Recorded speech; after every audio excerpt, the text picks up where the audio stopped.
there's this baptism happening. Okay, so they go and get in the water, get wet, and baptize, and obviously they appeal to their baptism as like their salvation, like they've been washed clean. But it's symbolic in the sense that, like, welcome to the Powell Bros movie reviews, brought to you by our supporters at Patreon. In case you have been under a rock, the world around us is in ruins. A nihilistic worldview permeates the film industry. Sodomites control the cultural narrative. Corporations run by sexual perverts and money launderers are constantly pumping out garbage content in order to entertain us. We here at the Powell Bros are over it. We want to give honest reviews of movies that expose the wicked and glorify the good.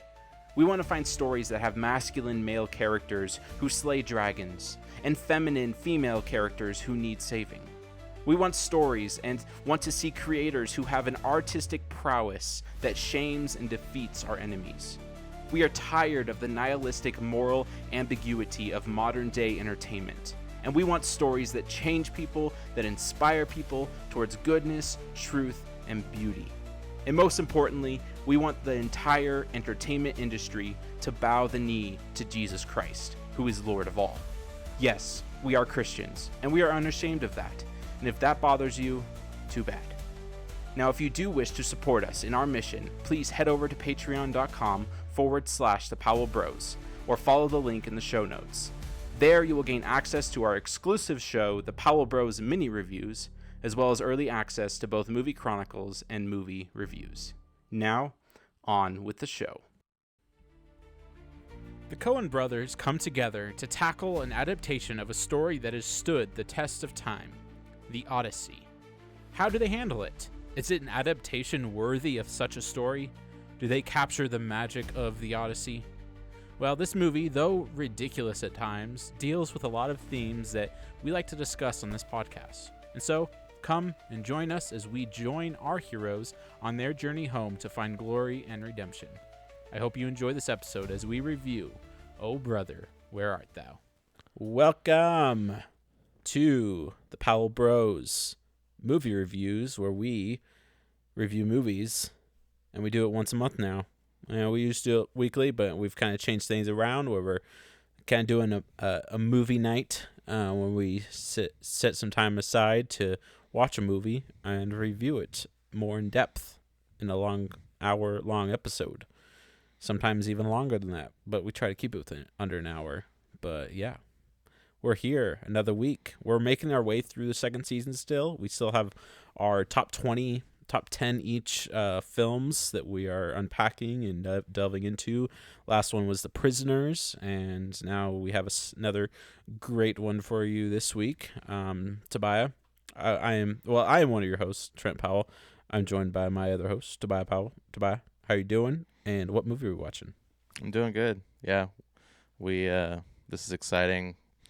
Glad we're doing it once a month. Gives us more time to prepare and really let the movie sink in. And it's first Wednesday of every month. So if you're wondering, it's first Wednesday.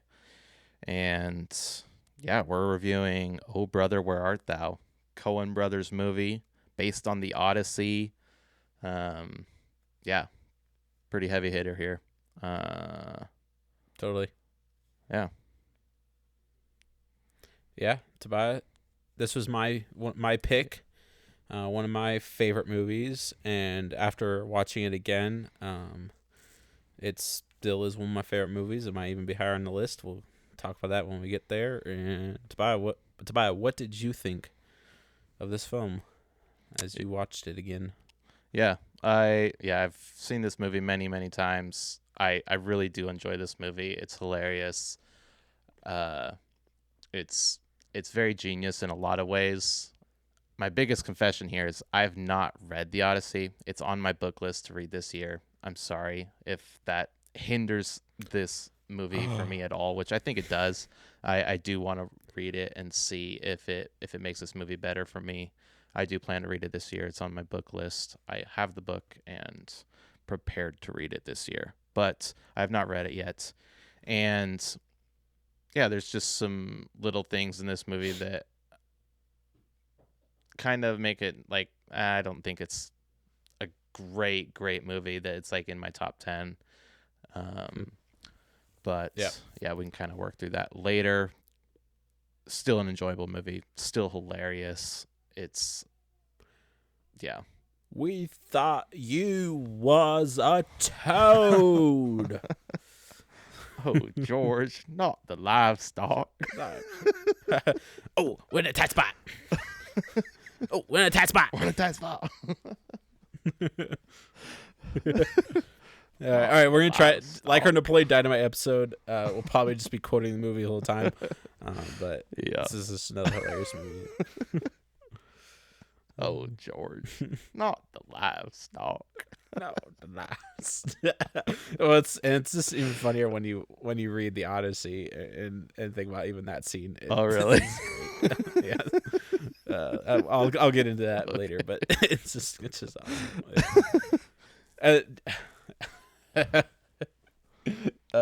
John Goodman's character as well as the Cyclops. Is brilliant.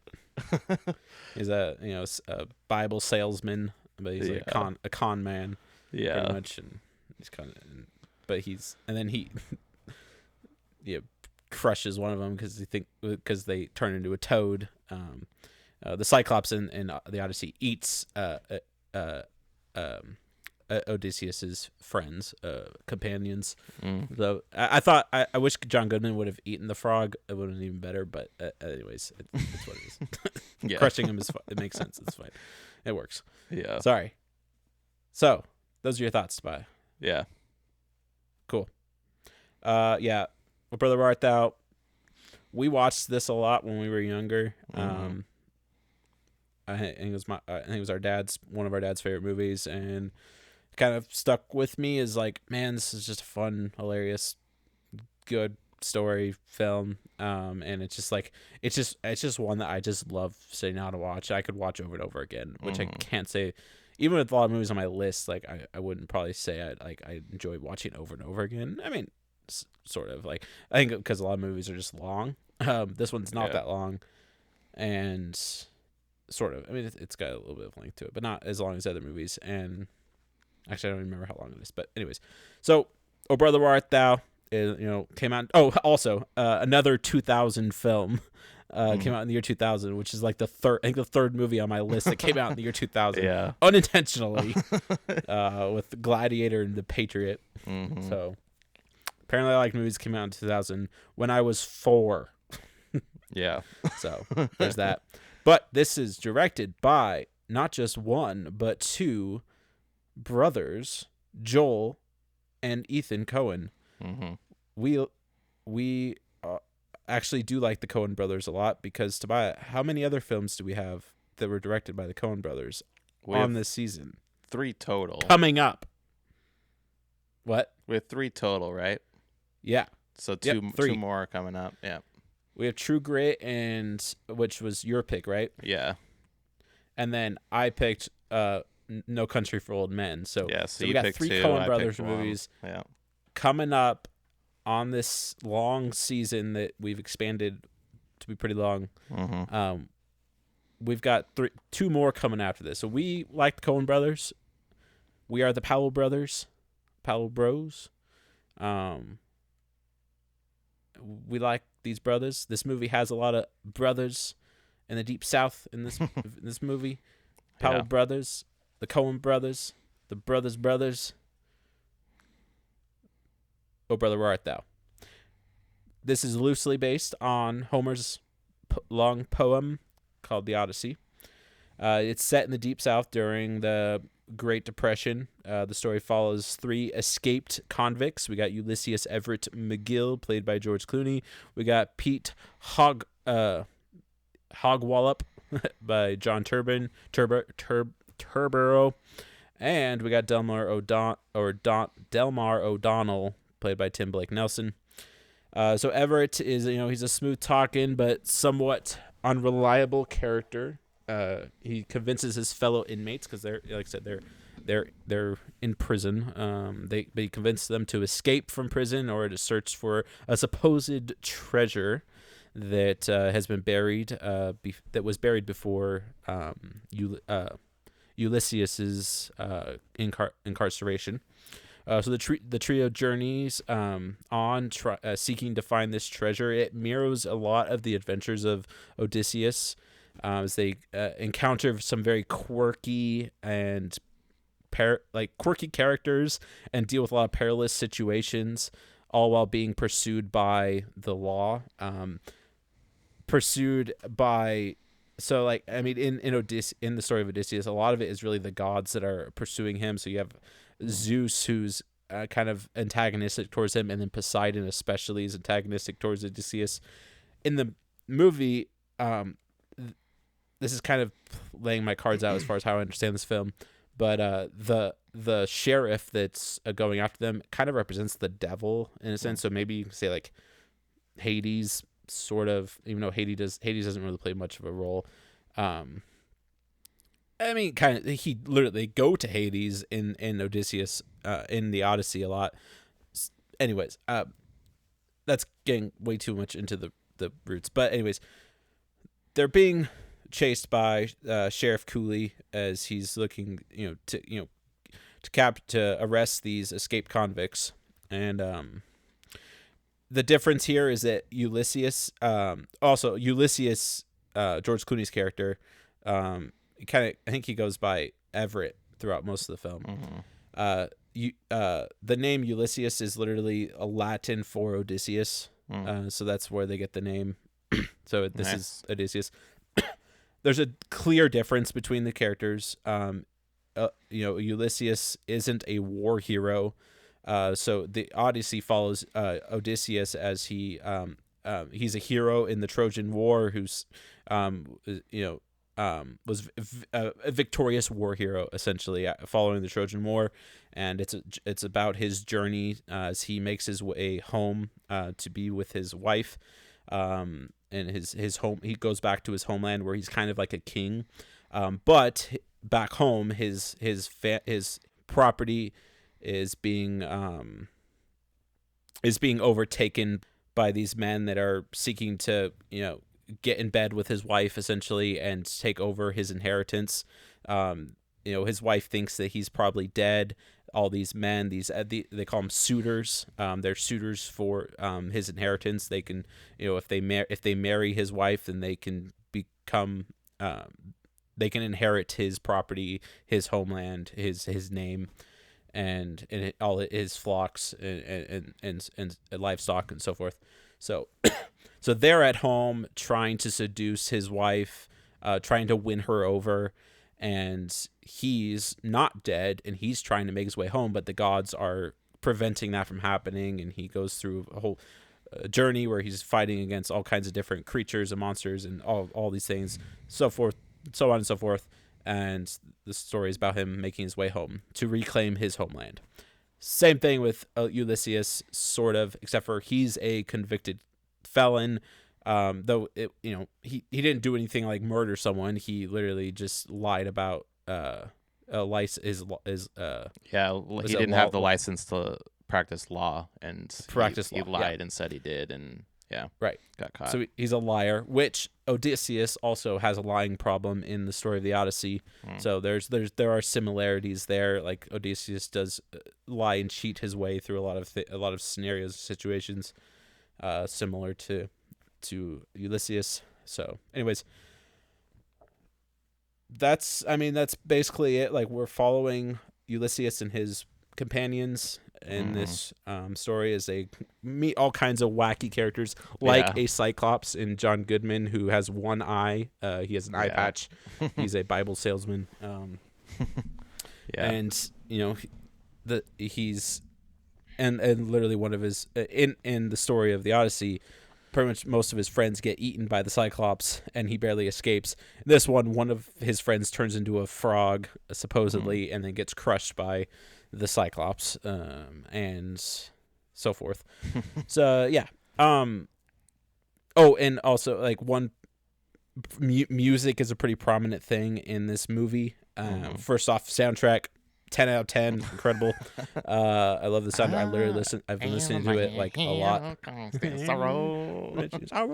it's like, look at the lyrics of that song. Like, it's straight from the Odyssey. Like, it's describing Odysseus and his sorrows and his struggles that he has throughout the story. And and so forth. And his son in the story plays a prominent role as we're following his journey, as well as he's going off to look for Odysseus and doesn't find him. So he deals with a lot of sorrows and trials and so forth. And Odysseus finds out that his mom passes away when he's off, when he's away from his home. And so he goes through those sorrows and those trials and tribulations, so forth. That song is it was written, based off the Odyssey. It was just great. Yeah. Yeah.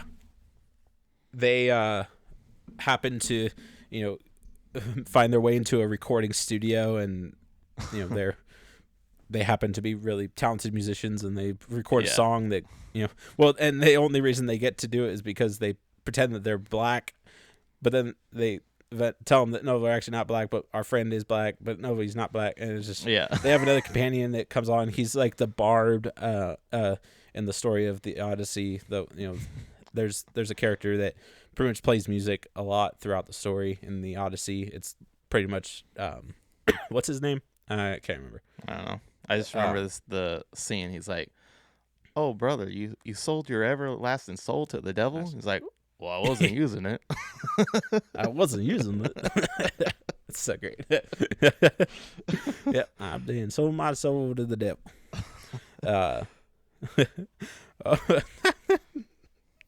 We gone got baptized. Yeah. So man. I got saved. Sorry. When he describes the devil, I think isn't he describing the sheriff?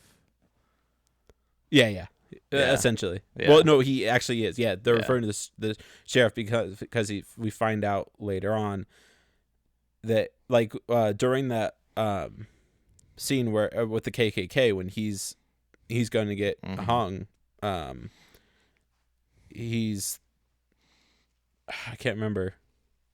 It's something to do with the fact that he had sold his soul to the sheriff. And so the sheriff's always referred to as the devil kind of throughout the film, and alluded to as the devil. Yeah.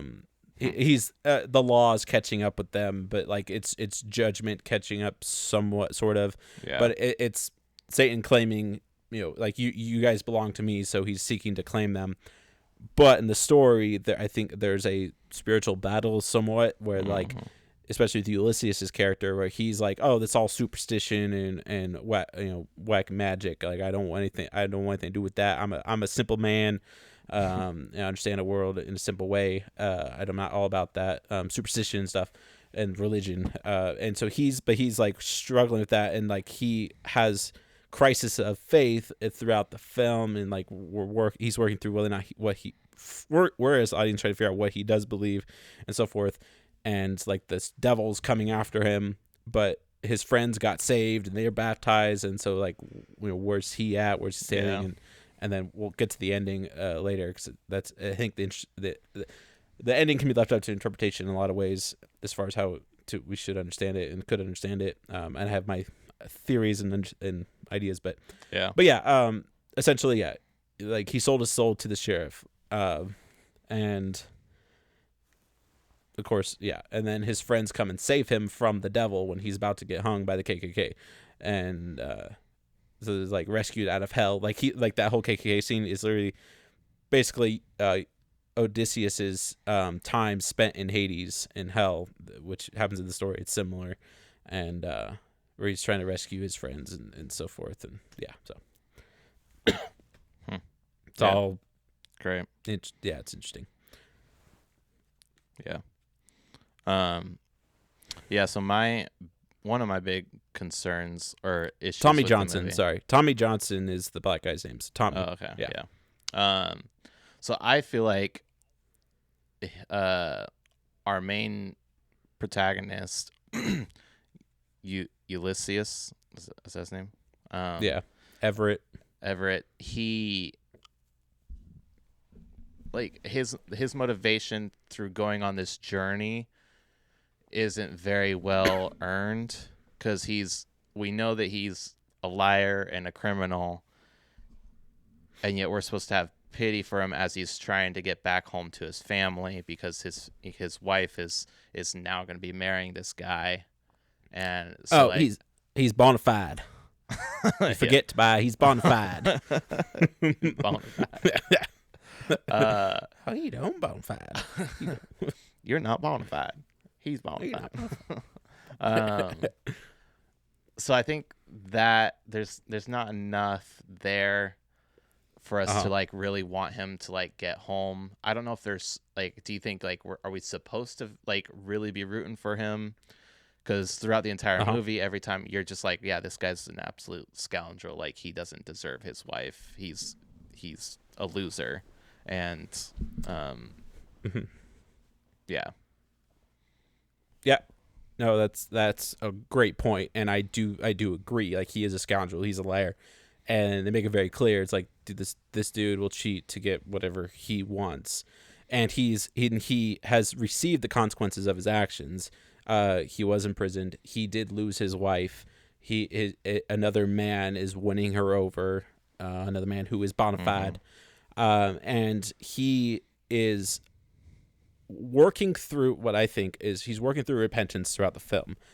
He sees his ways as, or his goal is to get what he wants in whatever way possible, to lie, cheat, or steal. He convinces his friends. He lies to his friends, tells them, "Oh, there's this treasure back home. Let's break out of prison. Let's get it." So he lied in order to get them out. And consequences of that, well, one of his friends turns into a toad. His friends end up hating him. They go through a bunch of they fight and quarrel, and they realize what happened. One of his friends goes back to prison because of him. I think what makes it work though is his friends, because we sympathize with them. They're the ones that actually want to live righteous lives. They're the ones that want to set things straight. Though there's temptation, like the scene with the sirens, the women in the lake river, literally from the Odyssey. They're the sirens that tempt Odysseus and his friends and lead them astray to take them off the path on which they are on to get back home and so forth, find the treasure.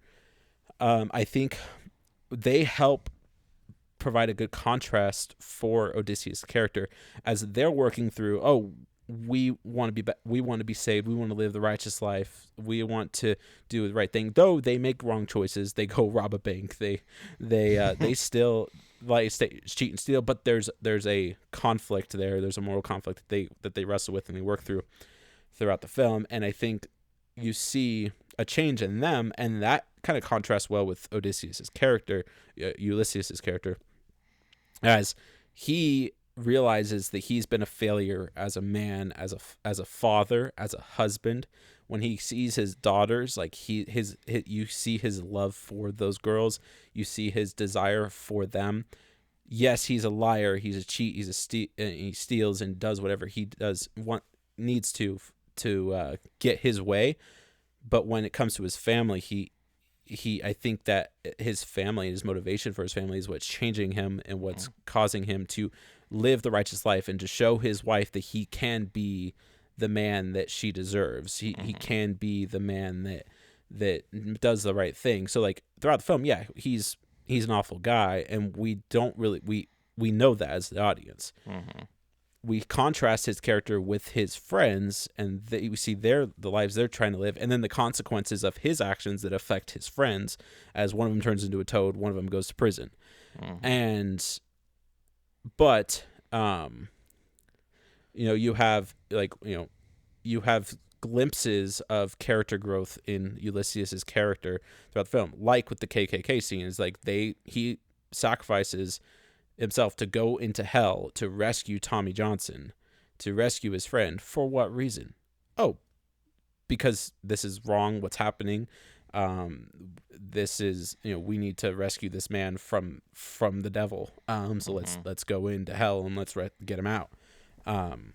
Which they do. And like, I don't know, I think that there's enough struggle that we see throughout the film as he's wrestling with what does it look like for him to do the right thing. And even though he wants to be a good man, but he makes wrong choices, and he needs to deal with that. He needs to repent of that. And I think I'm not saying they do it perfectly at all. I do think there's a better way to do it. where we could have maybe like I don't know, is there a save the cat moment? Um,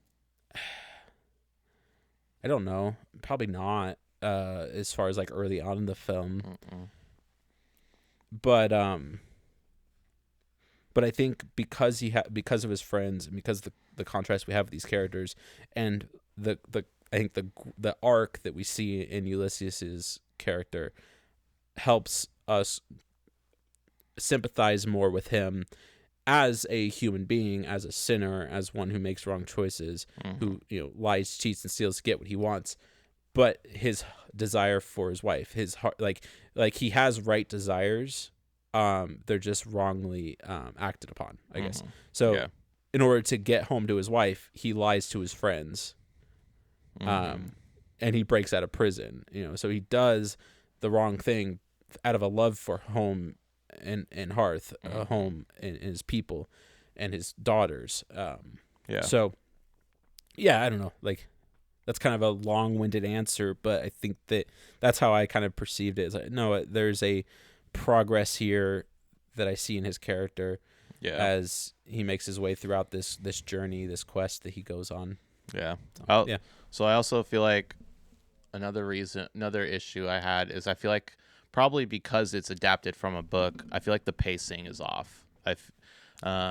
This movie, Uh-huh. because I mean, obviously, like there's like it's just one after another, like different people that they run into, different things that are happening. Uh-huh. It does feel like chapters throughout this whole movie, but that's not really how 100%. a movie is supposed to be paced, and so that's another issue I had.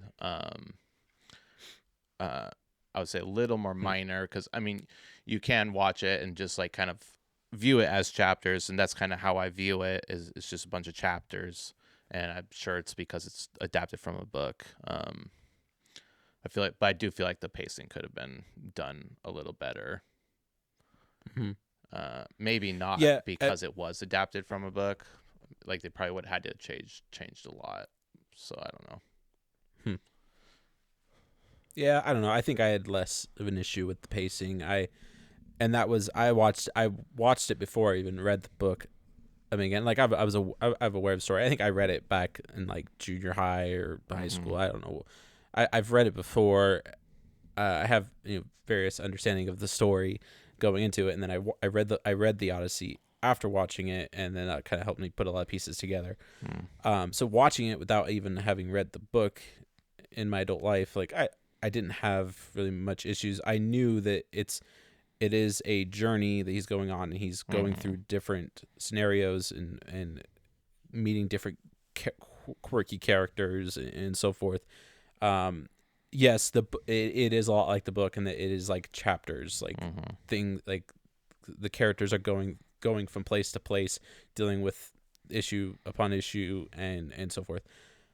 I don't know. I thought like even leading into the third act with them playing the song in front of the the crowd and at the what was that? What were they at? It wasn't like was it a concert It for was. them? Yeah, I think I'm it was actually a blanking. concert. Yeah, it was. Right, but like They snuck into it. Yeah. yeah, they snuck in and played like that was kind of like the final act Mm. scene where they win their freedom and so forth. And then you had the final confrontation with the devil, of course, and how they are rescued through divine providence and exactly, which is exactly what happens in the Odyssey. So it's structured a lot like the book. Odysseus wins his freedom, wins his home back, but then he still has to deal with another issue following that, and it's very similar. So I think it works in that way, as it in that it's adapting the story of the Odyssey. Mm-hmm. And I don't know, like I didn't have an issue with the pacing when Yeah. I watched it. I can understand where you're getting at, but I think it is not it's unconventionally paced, I would say, but I think it works Yeah. for me at least. For sure. Okay. So What was your um don't know if you're fine with me just keep asking you questions about the movie. Yeah, that's fine. Go for it. What'd you think of the whole baptism scene? So what is that in the book, and then what is it in this? Like, what do you think of all that? That's a good question. I don't know if actually the question. I don't know if there's really any like direct parallel in the book necessarily, because like the two characters, his two companions, there's not really an equivalent to them in the Odyssey. It's just they're representing his men in general, but not even in the sense where they're like they get saved. So I don't know. I mean I don't really have an answer there. I think from the movie standpoint, I thought that it was obviously symbolic and helpful for us following these characters to distinguish them, as like Ulysses, like he's the one, he doesn't get baptized. He thinks it's all mumbo jumbo. It's superstition. These two his friends who he got out of prison, he convinced through a lie to get out of prison. They're like, we want to set our lives on the straight and narrow. And there's this baptism happening. Okay, so they go and get in the water, get wet, and baptize, and obviously they appeal to their baptism as like their salvation, like they've been washed clean.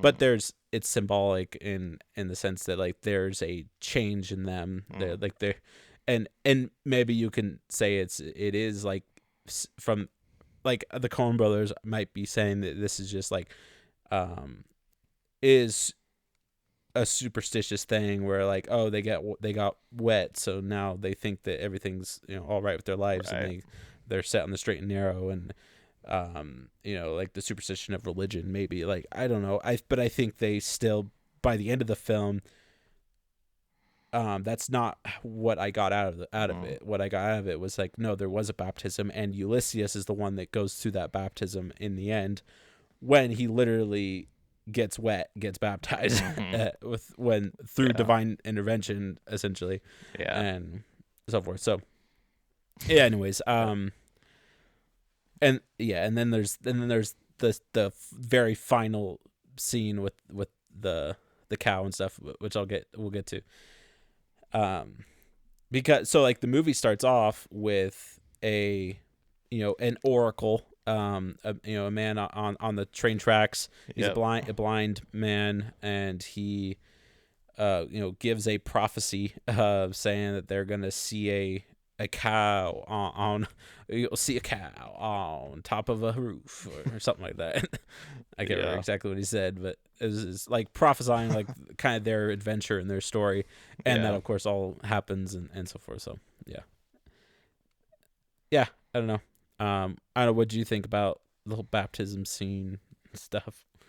Yeah, no, a lot of what you're saying, like I was wondering what the Coen brothers' intentions were. Were they kind of laughing at the whole, like laughing at the idea of baptism and saying it's superstitious? I agree. I didn't really get that. I also like because right after that, he's like, you could have at least washed the dirt off of you. The dirt and the smell. Right. And so I think even that's kind of showing like, I don't know. I don't know if that was showing anything. But anyway, I was just curious, like, because I was wondering like what the intentions were of them, and you do definitely see a change even just right there in the beginning, and then you also see a contrast of the two guys that got baptized versus Ulysses, and just throughout the whole movie you see a very different character between the two, and you do see like. Right. Oh yeah, actually, they actually did seem to have repented from their sins, versus Ulysses, who didn't, and so you see that contrast between them throughout the entire movie, because that happened right at the beginning. It's one of the first odd things that they ran into. It was the first thing that they ran into, and so it kind of just set a good precedent for the whole movie. Totally. Yeah. So what was the what was the cow scene like when they were shooting the cows? What was that in the book? Oh, the livestock. Yeah. Oh, It's George, just not the there's actually various livestock. not the livestock. There's actually various times. So I kind of mentioned how Odysseus, he's kind of a liar and a cheat. Like there's a lot of similar parallels. Like he's not a flawless character in the story. He there are scenes where he has his men pretty much destroy the livestock of other people's nations that like other tribes they come in contact with and they wrestle with and fight against and not in a very righteous way even. And so when like you have to him like killing the livestock, it's like, oh, this is literally what happens in the book where Odysseus having his men like just killed and just destroy the livestock, like be rid of them. And like because they're dealing with people that are antagonistic towards them, and he needs to deal with the situation and stuff. And like I said, not super righteous in how he does it, but it's just funny that they parallel that with the guy that robbed the bank going just shooting the livestock, not the livestock. So it's just a fun parallel. Nice. Sweet. Is there any other things that you wanted to go over before we go into the third act? I don't think so. I kind of like how they record this song early in the film, and then it's from their perspective, it doesn't go anywhere. Nothing changes. They know nothing about it, and then but apparently the song's getting spread throughout, and it's becoming famous, and people are loving this. The Soggy Bottom Boys. Yeah. Right, Soggy Bottom. Yeah. This famous band that no one knows about is like going hitting the charts and becoming popular on the radio. But they're just going about their life trying to get away from the devil and trying to complete their quest. Yeah. So it's just interesting how that all works out. Yeah. And then they go into that concert and start singing, and as he sings the first verse, and everybody freaks out. Everybody freaks out. And it's Soggy Bottom Boys. They're just like really confused. Yeah. It's like, what's going on? Yeah. But that's like honestly one of my favorite scenes in a movie and in this in this season of movies that we've been doing. Like this is like probably one of my like top 3 like favorite scenes, just in how it all comes together, all the threads leading to this one point, pretty much every single thread in the movie, with them recording the song, with them rescuing Tommy and finding their way onto this venue. You have the mayor who's trying to get elected, and he uses this I'm not as here an opportunity to record for a his song, campaign. you dumb cracker. Right, in that scene where he goes to the recording studio, and then he now uses this as an opportunity for his campaign to say like, oh yeah, he's for the Soggy Bottom Boys because like he's popular with the people, or the band's popular with the people and everything. And then you have the wife there, who also, her name's Penny. Penelope is Odysseus's wife, so obviously they use the same name there. Penny Ulysses is trying to win her over because like this is his wife. Like I think this is one thing I love about his character, is that it's his love for his woman, his wife, that is driving him on his goal. He makes mistakes, he does the wrong thing, but he's repenting, he's learning, he's saying, I'm going to take responsibility, I'm going to be a man.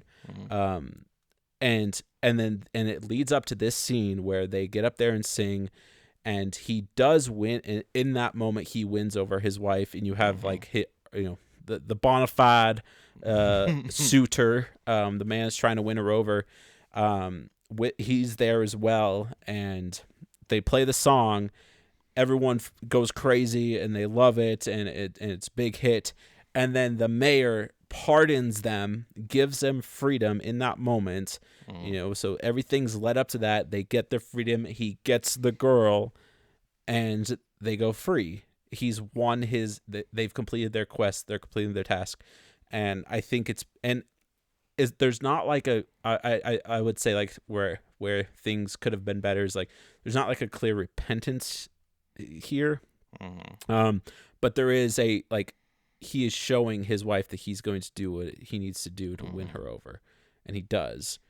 And then you have they're free, and then they have their deal with the devil and his crisis of faith at the end, and so forth. So I don't, before we get there, like anything else about that scene, I think it's great, man. Like the song itself, and the lyrics, the wife fit even perfectly. The wife, when they start singing, she also has a moment of realization that was him, because she's heard the song. Yeah. She knows how famous Yeah. it is, and then she realizes Yeah. it's her husband, and she's like, oh my gosh. Right. And But he's gone on a journey Yeah. to get back to her. He's Yeah. gone on this journey and this adventure and dealt with many sorrows and hardships in order to win back his wife and his home and his Yeah. legacy and his people. Yeah, that's And great. just like Odysseus, he does. Yeah. He wins his freedom. He wins his wife in that moment. That's why I just love that scene where everything Yeah.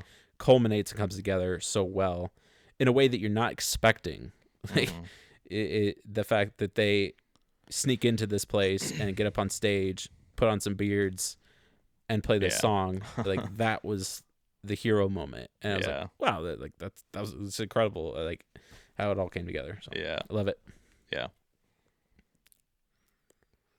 Yeah, And I don't got then- anything else. Yeah. And then we got kind of the second, third act, final act, where they're I'm trying to remember how they get they make their way to his home, or where the treasure was supposed to be, right? Because we didn't say this, but his friends find out that he lied about the treasure. It wasn't there. He only said this in order so that he can go win his wife back, and like he's a lie and cheat, and there's consequences to that, and so forth. They go to that to his home, I'm pretty sure. Yeah, but the wife wanted her ring to get Right. ma- Yeah. Oh, yeah. Yeah. Thank you. Yeah. Yeah. That was it. Yeah. So she wanted her wedding ring, that was left back at his home where the treasure was supposed to be. So in the end, like the treasure that was fake then, wasn't real then. Like he finds like his treasure was his wife. His treasure was his family. That was the treasure that he was actually going after, but he lied to his friends about. But that's I think also part of the lesson that he learns by the end of the film, I think in a great way. So they go to find the wedding ring, but then they run into the sheriff, run into the devil, and he's pretty much saying like, you guys have run your course, your time's up. This is it. And like, well, no, we've been pardoned. We're free now. And he's like, not that I know of. And they announced it on so the forth. radio. We don't Announced on the have radio. a radio. Yep. And so now they're gonna get hung. Yeah. So they're about to make their way to the noose and be hung. Also throughout the film, or I think it was mentioned in the beginning of the film, there was talks of them undamming a river, and which I can't. I'm blanking on exactly how that was all worked out.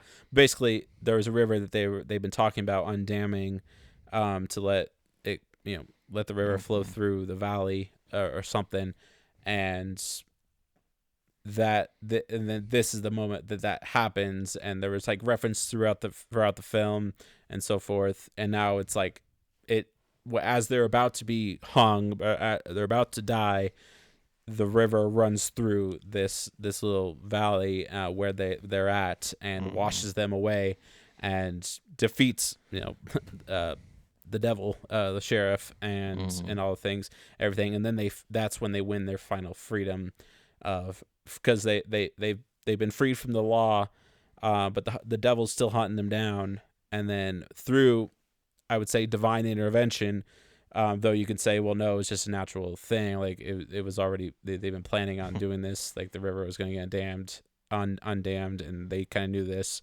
The whole town knew this. They just happened to be in the wrong place at the wrong time.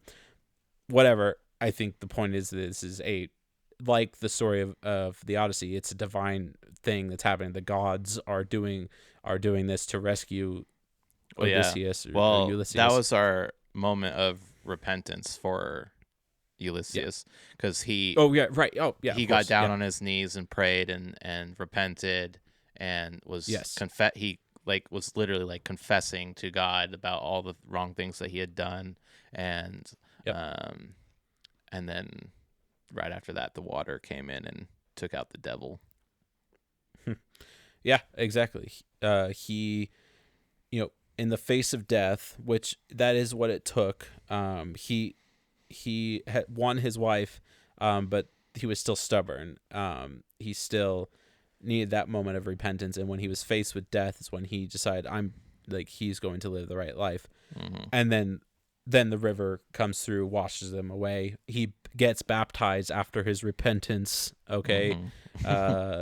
Symbolic, the water comes in and he gets his baptism that was mentioned at the beginning of the movie about how he's, making fun of his friends who getting baptized. And of course the baptism happens outside of his control. He's getting wet. And he got baptized. It happened, and he gets washed away, baptized, and he comes out of the water, so he gets washed away, and you have the scene where he comes out. And then this is where you can see maybe a little bit of nihilism, a little bit of this is just superstition peeking through in some senses, where he afterwards he comes out of the water, and then his friends make a comment about him getting repenting or being saved, and he basically said, I told you this is all just superstition, this river was supposed to be undammed anyway, this was gonna happen. He's so he kind of relents of his, or he repents of his repentance, it seems like. But then he looks over and sees a cow on top of a roof, which ties back to the beginning of the film with the oracle, with the prophecy, where you can tell in his face that no, he believes okay, this is his stubbornness comes through once again in the end, but even his stubbornness is thwarted by this divine intervention that he sees, this fulfillment of the prophecy that he was told by the oracle at the beginning of the film. This cow standing on a roof, which is just, it's a ridiculous thing, but it shows he can't deny that there's something there. You can't deny that there was divine intervention. And I think that was proof that though he was stubborn, there was still a repentance and a change in him. And when he sees that cow, it's that was the final straw. And there's the final change in his character. Yep. And yeah, man, I love this movie. It's so great. It's great. Yeah, I don't know, man. This movie should have been higher on my list. I'll say that. And we'll get to my score in a minute, but yeah, I don't know. There's just a bunch of just humor and irony, story of redemption. Like I said, the treasure turns out to be kind of less than expected, but he finds a new treasure in his family and his people, his family that he was estranged by, that was being won over by another suitor, another man, that he goes and wins back his wife, the woman that belongs to him. I don't know, man. It's great. Yeah. Yeah, I don't know. Cool. I love it. It's fun. I've got nothing else. I think the Coen brothers did a great job at modernizing the Odyssey in some ways, where it's this isn't a shot for shot direct adaptation of the Odyssey, even if it was set in modern times. It's loosely based off the Odyssey. There's enough differences where you could say that it's loosely based, but there's also a lot of similarities, which are great. Where they're just pulling bits and pieces and elements. Yeah. And apparently they started writing this script and coming up with this story idea not intentionally having anything to do with the Odyssey. It's after they came up with the idea, they realized, oh, this is similar to the Odyssey, and they hadn't even actually read the Odyssey before it. So they went back and like, okay, they read the Odyssey and learned more about the story, and like, okay, let's bring in all these different elements for this story, because the story of the Odyssey, you read it and like, oh, there's so many things that other writers and authors and filmmakers have drawn inspiration, it's even set unintentionally. It's set out the groundwork for storytelling. Yeah, absolutely. It's an ancient story of a hero. It's the hero's journey. Yeah, the hero's journey. I got a lot of the Lord of the Rings in this, Star Wars. There's so many different like just stories that have been written, and movies, stories told that draw inspiration, intentionally or unintentionally, from the Odyssey. Oh yeah. Well, The Hobbit, I mean, that's very similar. Oh, totally. Yeah. But you get, I mean, very, very similar. Definitely. I haven't read it, and I already know how similar it is. Yeah. No, it's great. It'll be interesting to see Christopher Nolan's take and see what they do with that and how that's gonna be adapted.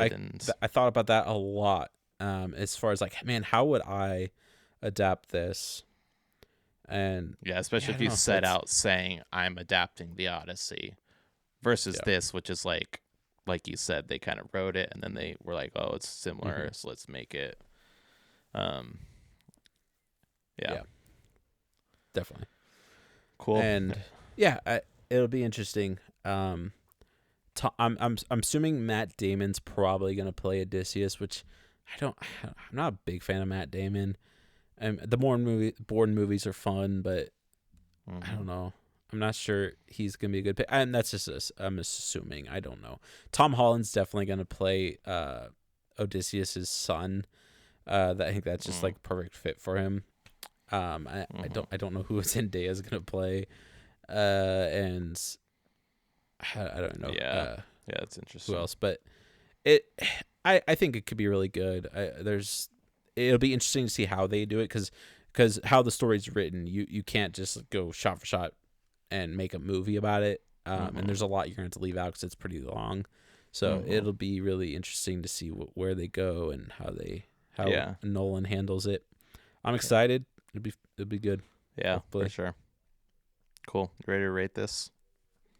I sure am. Sweet. So Tobiah, what's our highest rated film this season? Which was 2 films ago. Saving Private Ryan is our number 1. Yep. Okay. That's what, 9.6. 6, yeah. Do you mind giving your rating first? I'm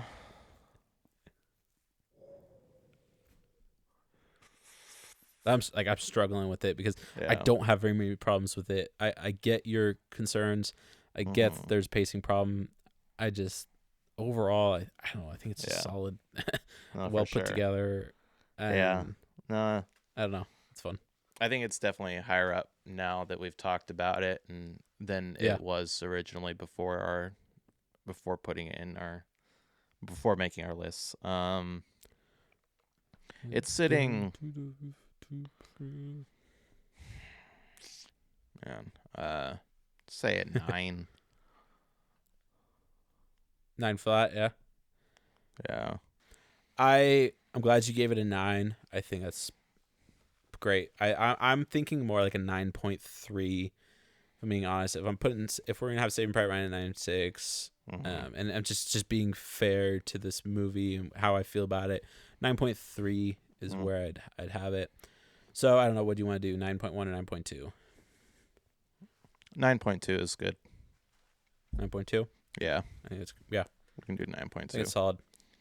Yeah. Cool. I mean, this.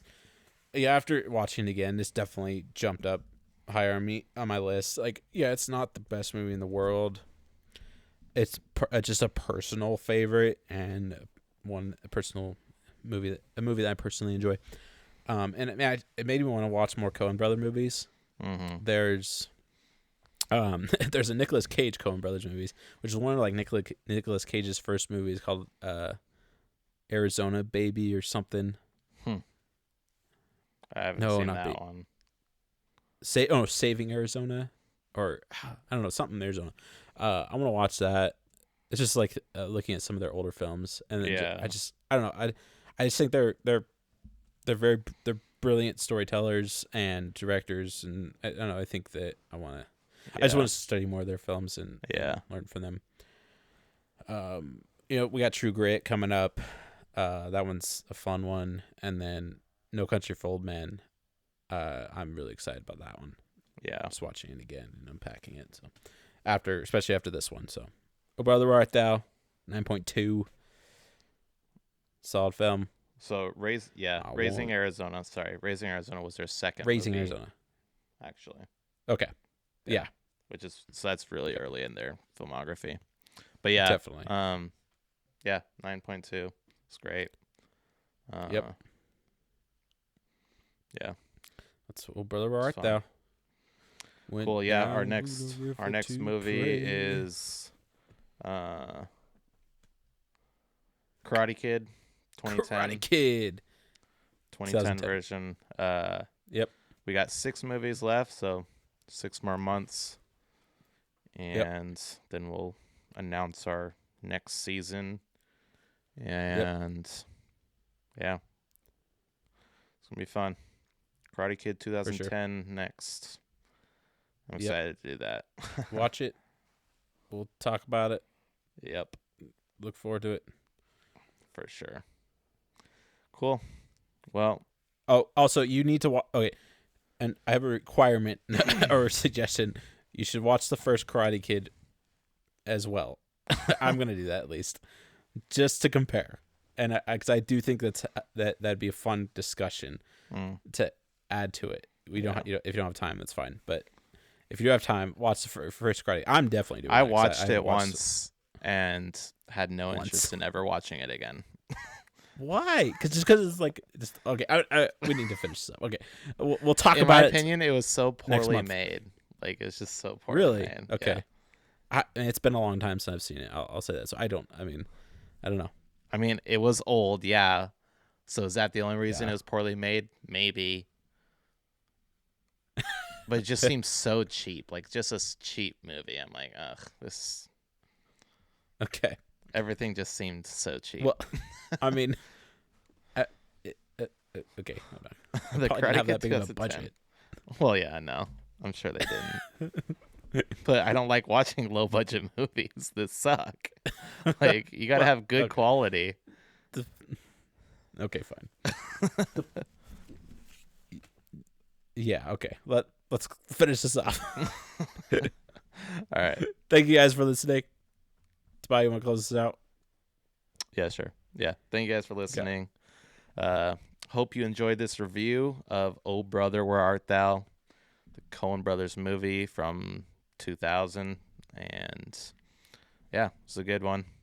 Hope you liked it. Hope you benefited from this review and helped you to kind of see how you should be looking at movies, how you should be analyzing them and working through them as you're watching them, so that you yourself can know is this a good movie I'm watching or a bad movie I'm watching.